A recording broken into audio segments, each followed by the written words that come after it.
what is better than waking up in the morning and opening up your email and having that subject line resignation or 2 weeks notice or getting a text that's saying like, hey, I quit effective immediately or no notice at all?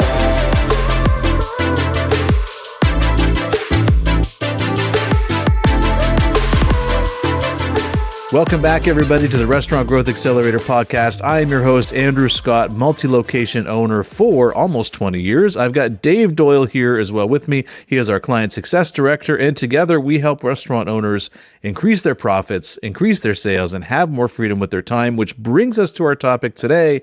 How can I stop my employees from quitting?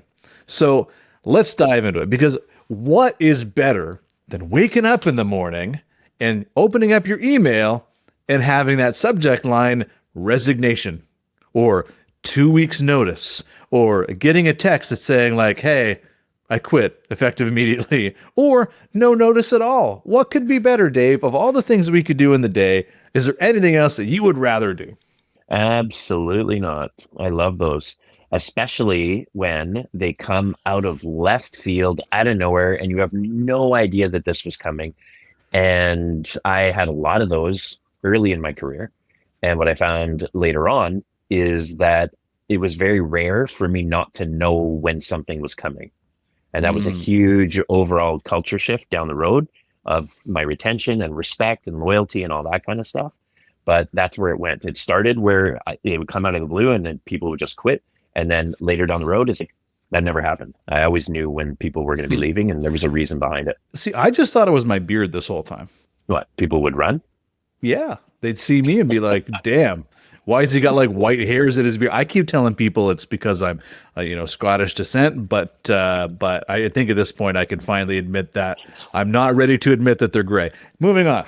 So what about me?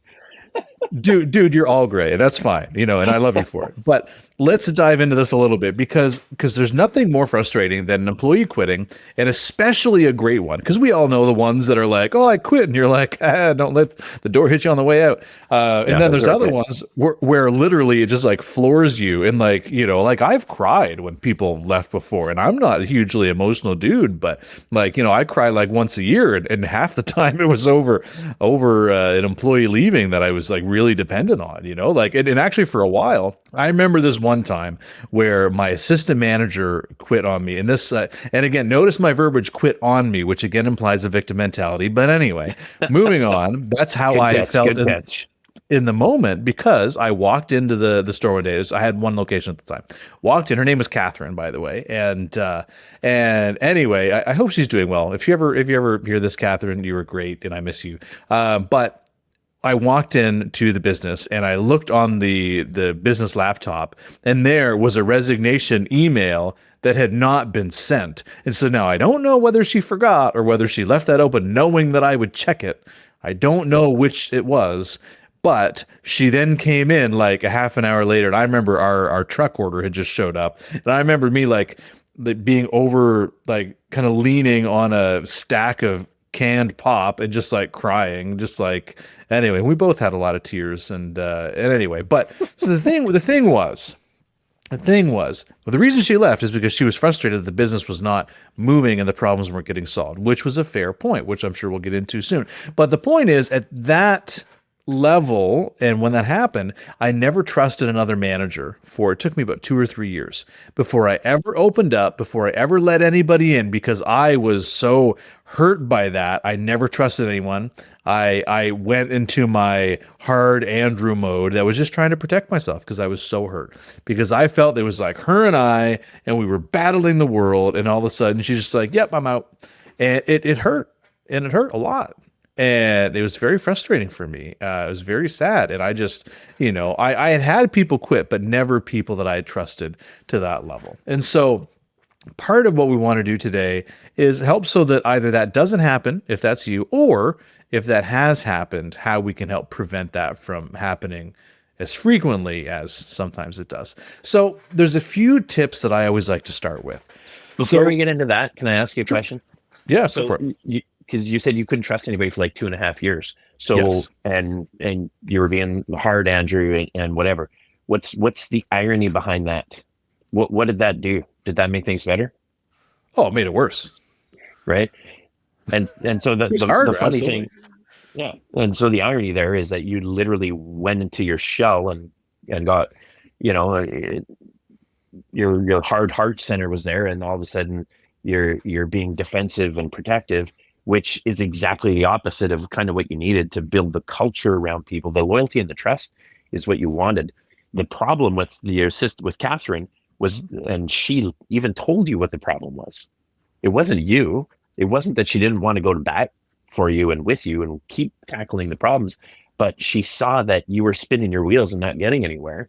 And Yep. so it was more the other issues where if you would have been doing a lot of the other right things, she probably would have continued to be that person with you, For sure. for you, and building with you. But if it's too late, it's too late, right? And we need to know these things coming up. She had been with me for a couple of years, and we had tried and tried and tried. And funny enough, it all came down to staffing challenges as well, because she had to keep picking up the pieces for staff who were unreliable and stuff like that. And I was like, her and I were the only reliable people. So because we didn't have the right people in the business, it eventually caused us to lose some of our good ones. And so that is really one of the biggest focuses of what we need to do, because that is kind of like the canary in the coal mine. It's when you lose some of your poor performers, not a big deal. But I will tell you this, that if you keep too many poor performers around, you will lose the good ones. And that is the signal that there is something wrong that you were unaware of, or if you're aware of it, you're not doing enough about it. So when you start getting those people that are really good employees, and so I'll give you an example. I had this one dude who worked with me, and I think his name was Patrick. It was in my second location when I first opened. And what ended up happening was he was a great closer. So he would come down, close out the business at the end of the day, clean everything up good. He was great. Okay. And I was happy with him. I actually had, two senior closers at the time. They worked opposing shifts and stuff like that. And like one worked one night, one worked the next. And so anyway, I eventually noticed that all of a sudden stuff stopped getting done when Patrick was working. And I'm like, why is this happening? And I was frustrated. And, so I sent him some feedback. Hey man, like you missed this, you missed this, you missed this. And he's like, okay, yeah, I'll get it done. And so then the next, time he worked, he missed a couple other things. And I gave him some more feedback, and I kept giving him feedback because that's what you're supposed to do. You're not doing your job. Well, fucking do it. So we want to make sure that we're actually doing the things that we should be. So eventually it got to the point where one night he literally, put the garbage in the wrong garbage bin, and like the landlord complained about it because he put it in a public one, and then they had to change it. And I was like, there's no way that would happen. And so then I literally looked on the cameras, and sure enough, it was him doing it. And there was a bunch of other things that were wrong. And so I texted him like, hey man, we've got to have a chat when you come in tonight. It was very ominous, right? So I remember him coming in, and he was ready with his resignation in hand, and I was ready with his like, you're fired, in my hand. And I was just like, okay, just hold up for a second. What the hell happened? And he's like, honestly, man, like, this dude that I'm working with won't do anything. I asked him to do the dishes. He says, no, I don't do dishes. I asked him to mop the floor. He's like, no, I'm too busy doing this other thing. And then this guy is also, not only is he not doing anything, he's just sitting on his phone all night long, but he's also literally stealing food at the same time. And I went back and verified it on the cameras. And so meanwhile, Why is he telling you this? Exactly. So I literally was asking him like, hey man, like, how's Chris doing? How's this guy doing? And he's like, oh, he's doing good. He's doing good. Yeah, I'm working on training a few things. But he would not tell me what was actually going on until the point where I kept giving him feedback. And eventually he's like, man, this guy doesn't do anything at all. And I'm out. So when I look at this, logically, he should have said something and it would have fixed the problem. But most people are not logical. Most people will avoid hard conversations. Think of the amount of people we talk about this, like getting ghosted. What is getting ghosted? It means that you don't have the balls to tell them the thing that you need to tell them, and so it's easier to say nothing than to say something, right? That's what ghosting is. Yeah, right? it's the issues with the person who ghosted, not the person who's being ghosted. Well, I mean, to an extent, there's obviously an issue, but the person who's ghosting either doesn't feel it's worth the time or worth the effort, or doesn't want to have that tough conversation and does the easier thing. Yep. Now, So in this case, he did the easier thing, but it really wasn't that easy. Actually, the hard thing. But then eventually quit because I didn't have my checks in place to actually make sure that the right things were happening. Now, and this is a story that I told a lot for my brand new supervisors that were starting. Hey guys, you got to let me know if something's not going right, because this would happen. He was a perfectly good employee. He did well, and he left because there was a bad employee that I had no idea was bad. Right. And so that was the issue. And so we had to make sure that we were on top of those things a little bit more. And so the canary in the coal mine for most restaurant owners is when we leave poor performers or we have a problem in the business that doesn't get addressed, they will take it for a certain amount of time. Our good performers will take it and they will try, but eventually they will wear themselves out of there and say, why am I working this hard when this guy's getting like almost the same amount as me and he's not doing anything? I don't want to pick up the slack for this guy for the next 3 years.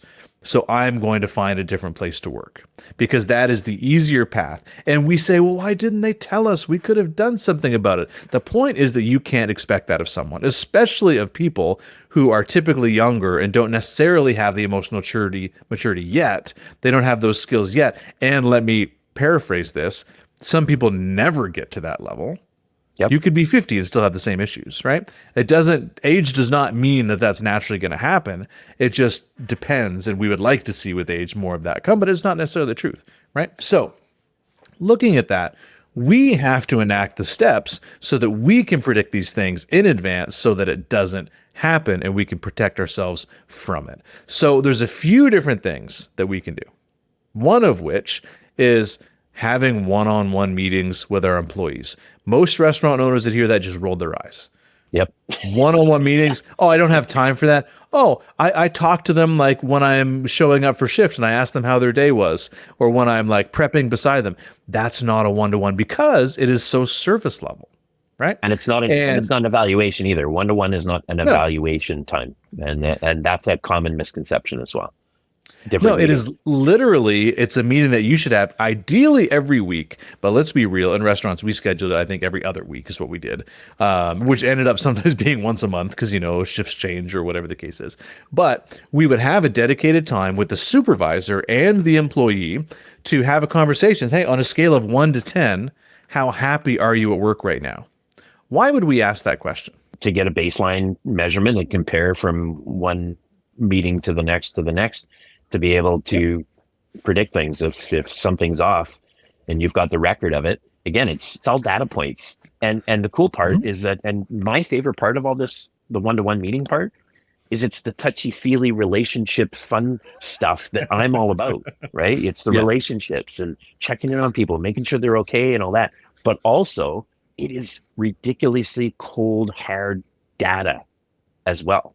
Mm-hmm. And when you have the data from meeting to meeting to meeting, you see the patterns so clearly that you can actually do something about it and you can actually have good communication around it. I actually think that you're partially incorrect because I don't think it's cold hard data. I think it is cold hard cash.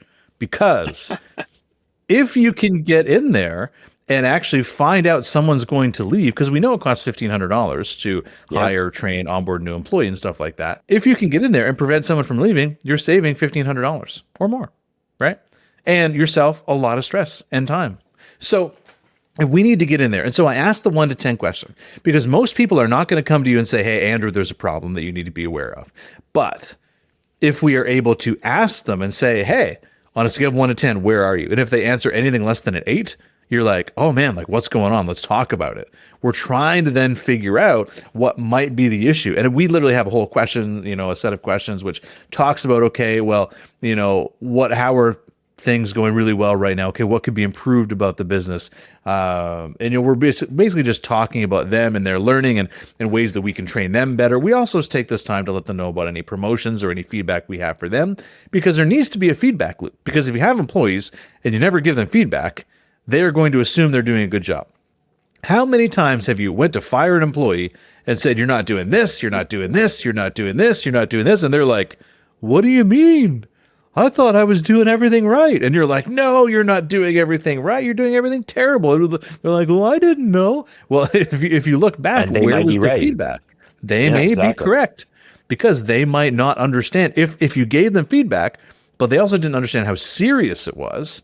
They may have not taken it to heart. So that's where we really need to make sure that we're clear in our communication. So having a one-to-one is a way to do this. Now, once your supervisors or a manager has a one-to-one with each individual employee, then the next level goes up. So a supervisor would meet with a manager, or a manager meets with a regional manager or an owner, or whatever the case is. So then in those one-to-ones, you're asking about each individual crew member, and you're taking stock of, okay, where is everyone's happiness level at? Because here's the deal, is that if someone's happiness starts to slip, they're not going to quit right away. Most people that leave employment start thinking about it 4 to 6 weeks earlier. Yep. That's just a normal statistic. They start thinking about it. Doesn't mean they posted jobs right away. Most of the time, it's not like one thing happened at work and they went and quit the next day and found another job. Sometimes that happens in a rare instance, but most people might not be happy. So they start to think about applying for another job. They might look at the job boards, then they might start applying. And then by the time they actually have some interviews and get accepted, sure, 6 or 8 weeks have gone by. But my question is always, what first made you start looking for another position? What was it that started this whole thing? Because that is the thing which is almost imperceptible.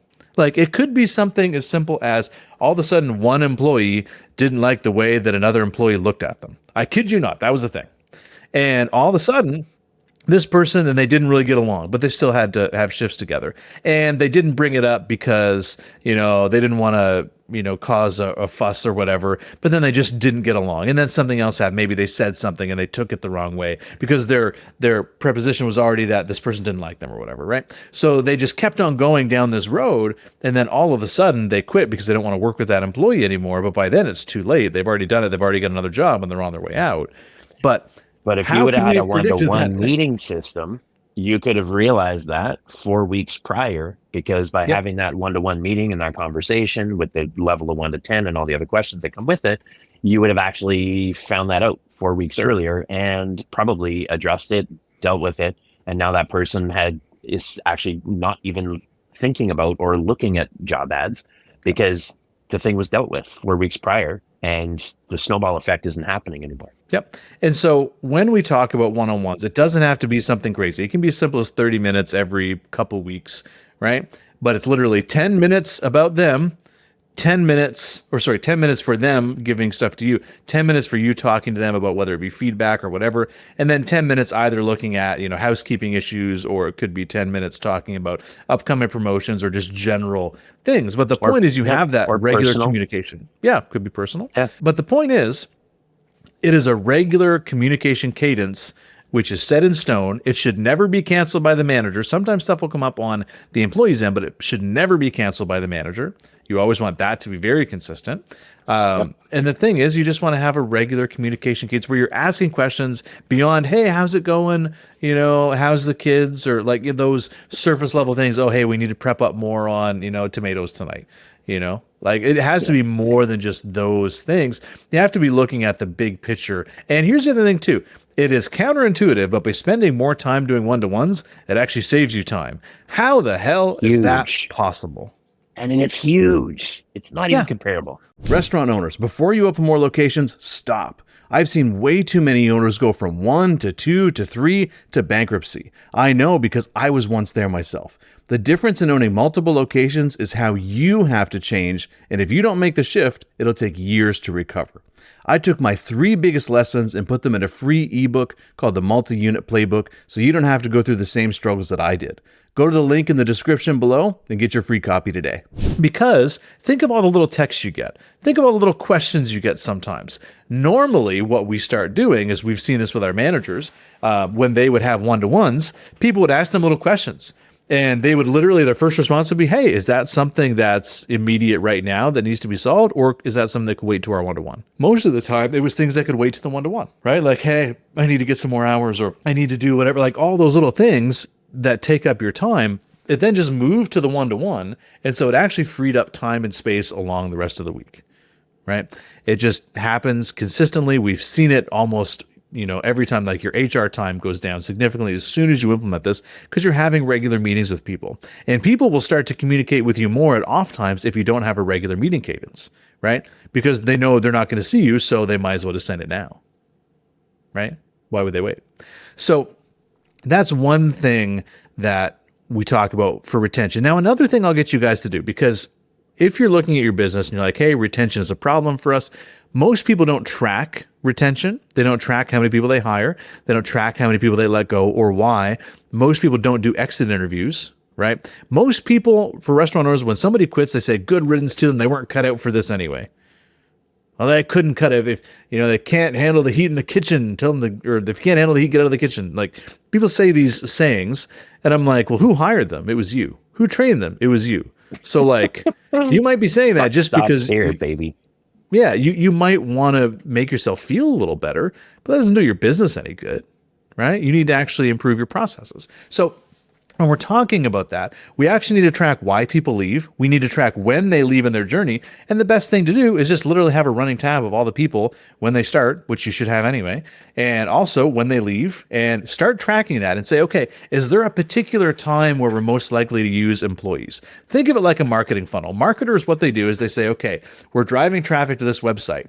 And out of this, 10% go to the next page, 2% go to the next page, and so many percent go to the next page. What you're doing is you're trying to say, hey, where is the biggest drop-off point? Because then if you fix that drop-off point, then you're actually going to do a lot better and you're going to have more people stay down the line. So you want to think of it like that. So when you start to go and look at your employee turnover, if you start tracking it, all of a sudden you notice that the 3-month mark is when you're losing most people.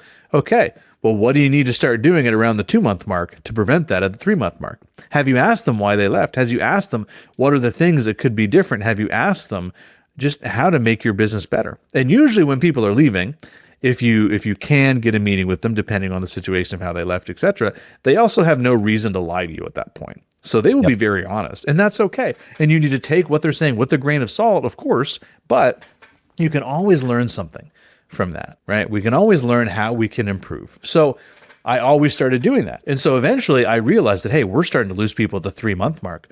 Okay, great. So that means training ended at 6 weeks, but then they started to flounder after their training. So there was a difference between how much attention we were giving them between that point and then when they eventually left, because they still weren't up to par yet where we wanted them to be. So we needed to add more support during that point. So we did that. And pretty soon, then it moved to the 9-month mark. Okay, well, what do we need to do at the 9-month mark? Well, people started looking for other jobs because they got bored. And I was like, well, maybe they didn't realize the opportunities that they had in my business where they could move up and learn new things. So we started implementing a communications pattern around that. So then we got that from 9 months all the way to 1.5 years and 2 years. We started moving that down, and it saved us so much money. It brought our labor costs down because the more experienced people you have, the more efficient they are. And ultimately, the less you have to staff at one time because they are more efficient. So all of those things helped me make that. But most times we as restaurant owners are just saying, well, someone quit, whatever, I just need to hire someone else. And let's just get another body in the door because we need to fill shifts this weekend. We don't take the time to think about why people might leave or what the patterns are surrounding it so that we can actually change the business. And I will tell you, doing this type of work will be the big thing that moves the needle in your business. And it's hiring so much someone more else, filling it. expensive. Oh, it's true. So much more expensive to turn people over and retrain than keep somebody for 2 years. Because that's survival mode. Just hiring more and literally just, filling a shift because you need a body, like that is survival mode. And if you want to be in survival mode for the rest of your business career, keep on doing that. But if you want to get out of it, we have to go a level deeper and figure out why is it happening and what can we do about it. So Dave, let's talk about your experience a little bit. What are some things that you did to help increase the retention, stop people from quitting? Just tell us a little bit more about how that worked out for you. Well, the big thing for me, I guess on an overview, like my style is very relationship based. I'm an I personality on the disc profile. So I'm all about taking care of the people and having fun and making sure, that they're happy and all of this stuff. So I was a little more lax on some of the operational details sometimes, which over the years I learned to fix. So, you even gave some great examples in there of things like that. But overall, I found how to be strong in my style, but knowing when I had to put my foot down and create the boundaries was the answer, which it took me years to figure out and properly learn. But here's the main point. a lot of people thought I was too soft because I was the touchy-feely guy who wanted everybody to be happy and take care of them or whatever. And did I get burned sometimes on that? Yeah. People took advantage of my kindness, right? If you want to put it that way. And sometimes I got burned for that. But overall, long term, it served me much better than it hurt me by having the relationship style. Because a lot of the stuff that we just talked about, like the one-to-one meetings, I did that very naturally. I didn't even have it as a system per se, but it actually was, because I literally would schedule regular meetings, but I didn't know it was a one-to-one meeting system. It was just more natural, but it worked. And one thing that I love me a little bit of Gary Vaynerchuk, and he talks about it a lot, right? It's the amount that you care is pretty much everything. Here's the practicality of it. Being nice and kind and caring for your team and actually paying attention to them and listening to them and having those one-to-one meetings and learning about their family, learning about their hobbies and their passions and their routines, and talking to them about what they actually want out of a schedule and learning all these things sounds over the top, like you're working so much more for your team member than you are for your business or yourself. Perfect. That is exactly the point and the strategy, and the practicality of it comes in the other things we talked about. Retaining somebody longer, okay, that's how you do it. You care and you help them and you support them and you work with them to help them achieve their goals through working with you in your business. But by doing all that, they end up staying way longer for you, meaning they're more productive, they're more efficient, they're faster, they're longer, which costs you less, because it costs a hell of a lot less to give them $1 raise on a regular basis and pay them well. Paying well is such a silly little practical tip right off the bat, but paying them well to do a good job, if they're awesome at their job, is way cheaper to do that than to pay 2 or 3 people to do the same job that your one person is doing. Yeah. Right. And so even starting off by making sure that you're at the top wage for your area, for your market, right? If everybody's paying $15 an hour, and then you have a few people that are paying 13 and you're paying 16, where's everybody going to apply? Where are all the top candidates going to apply? They're going to apply for you because you're paying $1 more than everybody else. They're going to come in. That means you get the pick of anybody you want, and everybody that you don't want is now the leftovers for everybody that's paying 15 when you're paying 16. And just to clarify one thing, is great for retention. Just to clarify one thing, when we give those numbers, that is an example. The numbers are going to be different in every area, state, province, country. And the other thing I will say is that it's important to know, because the first thing people say, oh, well, that's too much or too little. I will say that is neither here nor there. It is rather just what it is. And it's not, your local area that necessarily gets to decide what labor is valued at, but it's actually the market. Because if all of the market is paying more than your minimum wage, then that's just the wage for that area, and that's okay. You just have to model your business around the same concept, which is you never want to, because you can't build a business on underpaying employees and expect to get the top tier talent when you pay less than top tier wages. So just wanted to throw that in there, just for anyone who immediately goes, well, I pay more than 15. Well, it's not about the number, it's about the concept. So just wanted to clarify. Those are just examples. Those are just numbers I pulled out of my butt. But it's exactly what you said. It's you got to pay the market average plus. You want to be an employer of choice, meaning people are choosing you to want to come and apply to you for a reason. And when you hire the best people and the great people at that rate, then you have more opportunity to have them be really effective team members that you're going to train and do everything right to retain them for a long period of time. And that should always be the goal. I mean, and a lot of times we're doing survival hiring, right? Or emergency hiring, where we know that this person either isn't going to cut it, isn't going to last, but we hire them anyway to fill hole. So that's obviously a problem and hurts retention, not just with them, but with the rest of the team. Because when you hire somebody poor, it affects the rest of the team. And again, you might lose a good person by hiring a bad person. Yeah. Right? And here's the thing. A lot of times the bad ones that don't do a whole lot and still get paid, they're going to stay around. You're going to lose the good ones, and you're going to be stuck with the bad ones. So like, which one do you want on your team? Because they're not going anywhere, because like it's got a pretty sweet gig. You know, Exactly. they call in sick. They, don't do a whole lot. They don't get held accountable, and they still get paid. No So like, consequences. whereas the people that pick up the slack, they're going to burn out. And so the one measure that we always looked for was just that employee burnout. Are they picking up the slack for other people? And if so, how do we stop that? And so another thing I'll add to this as well, another thing that improves retention is also feedback. Because if you give constant feedback to people, now I say feedback, both positive and negative, that will Especially then positive. increase their longevity with you, because most employers don't actually take the time to do that and give them feedback and talk about those things. And if, let's face it, if they're doing something wrong, they want to know about it. There's actually a study that was like, what do most employees want from their employers? And the employees said they wanted more feedback. Now, I know some of you are thinking, well, this person doesn't take feedback very well and blah, blah, blah. It could also be the way it's presented. There's probably some work to be done on that. Or maybe this person doesn't respond to feedback well. But overall, don't just take the one exception to the rule. But overall, most employees want more feedback because they want to know if they're doing something wrong and they want to know if they're doing something right. And if you are able to give that to them, they are going to be happier in your management-employee relationship and stay longer. And you can address problems as they come up. And it's also going to just foster a better open dialogue between you guys. So it's so important to make sure we're giving feedback, because one of the biggest things I see is either managers not giving feedback to their employees, and then all of a sudden when things get so bad, they get fired and they're just totally unaware, right? Or they never get any positive feedback because they're just going to think that everything is great. And if they don't get any positive feedback, then they also might think, well, I only hear from them when I do something wrong and never when I do something right. And so we want to make sure that's also balanced as well.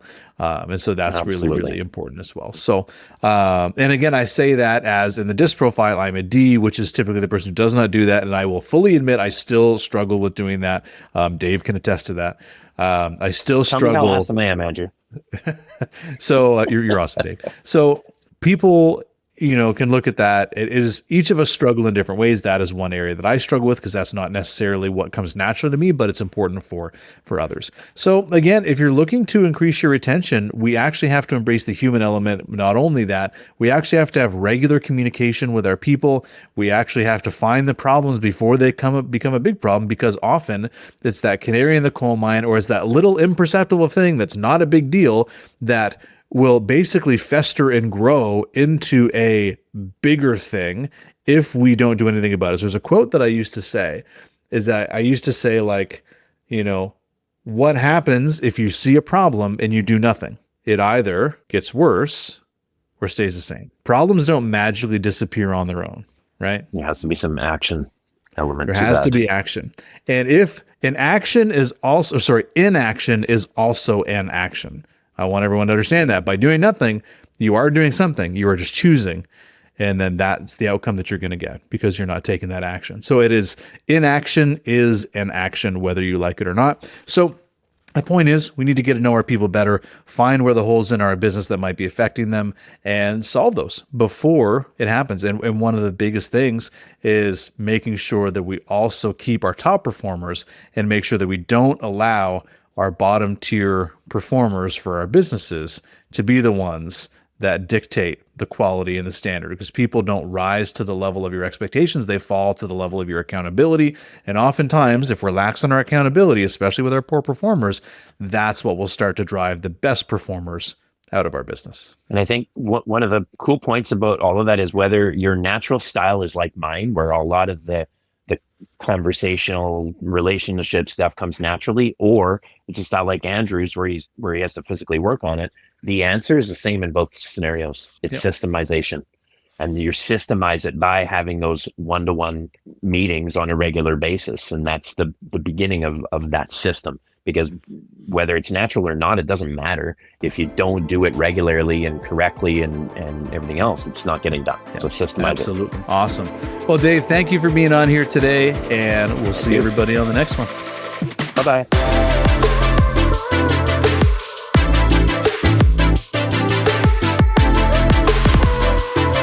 This episode is brought to you by Ownership Training, where we help restaurant owners increase their profits while spending more time with their family.